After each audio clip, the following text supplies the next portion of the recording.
La revue de presse préparée et présentée ce matin par Hélène Frade. Bonjour Hélène. Bonjour Antoine. Hélène, à la une de votre revue de presse, ce matin, la réunion aujourd'hui et demain des dirigeants de l'Union européenne, c'est à Bruxelles bien sûr, pour tenter de réduire les déséquilibres commerciaux avec la Chine. Et un chiffre, Antoine, donne sans doute l'ampleur du problème. 32 milliards, c'est le montant du déficit commercial européen avec la Chine, selon Eurostat. Un chiffre qui alimente une défiance grandissante des Européens vis-à-vis de Pékin, d'après l'opinion qui fait état du sentiment de plus en plus partagé au sein de l'UE que ce déficit insoutenable, je cite, oblige les Européens à trouver une réponse enfin concertée. Problème, comment se faire respecter sans risquer un conflit dévastateur? EU Observer relève que la Chine est celle dont il ne faut pas prononcer le nom, comme le méchant Voldemort dans la série, la saga Harry Potter. La preuve, le pudique courrier d'invitation envoyé par le président du Conseil européen évoquant les déséquilibres macroéconomiques mondiaux sans jamais mentionner explicitement la Chine.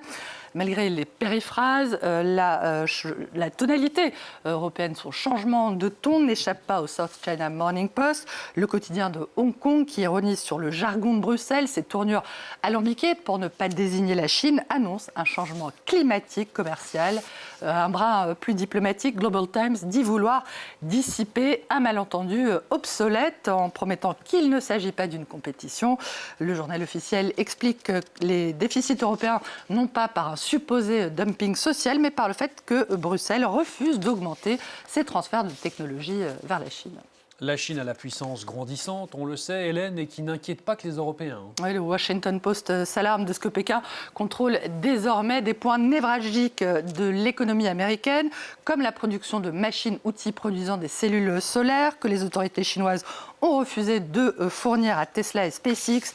Les échos reviennent aussi sur les tensions exponentielles, grandissantes entre la Chine et Pékin ces derniers mois. Une rivalité qui a provoqué un drôle d'incident, d'après le Financial Times, qui rapporte qu'une marque de vêtements de sport canadienne s'est retrouvée au cœur d'une grosse polémique en Chine après qu'un événement promotionnel sur la Grande Muraille a mis en vedette un tambour japonais et non chinois. L'entreprise concernée, évidemment, a dû s'excuser. Il aurait mieux valu taper sur des bambous, sans doute.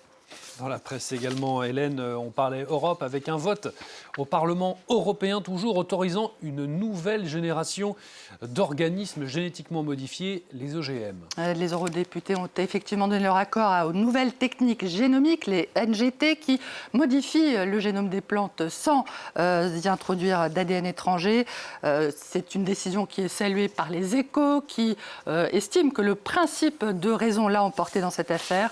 Le site d'info Mediapart regrette, lui, que les nouveaux OGM puissent se déployer sans traçabilité, sans étiquetage, au risque d'ouvrir la voie à la privatisation du vivant.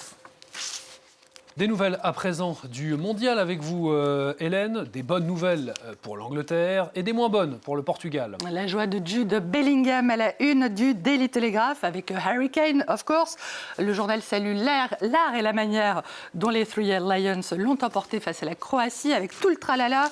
Mauvaise passe, en revanche, pour Cristiano Ronaldo. Assis, Nanda, comme ça marche pas. Titre ce matin à bord, la Bible du foot portugais, inquiète de la petite forme du capitaine. Allez, on ne va pas se quitter là-dessus. Un mot du retour de la canicule en Europe ? Oui, les questions qui se posent ce matin pour le quotidien espagnol est assez velue. Le journal se demande, Antoine, jusqu'où plutôt les hommes peuvent-ils déboutonner leur chemise partant de fortes chaleurs? Vaut-il mieux rester comme vous, boutonné jusqu'au cou, ou plutôt se lâcher, comme Alain Delon dans les années 60, avec cette chemise ouverte jusqu'au nombril? Il y a peut-être un juste milieu, présenté ici par Burt Lancaster, Reynolds, rien à voir. Avec donc un compromis circa 1980.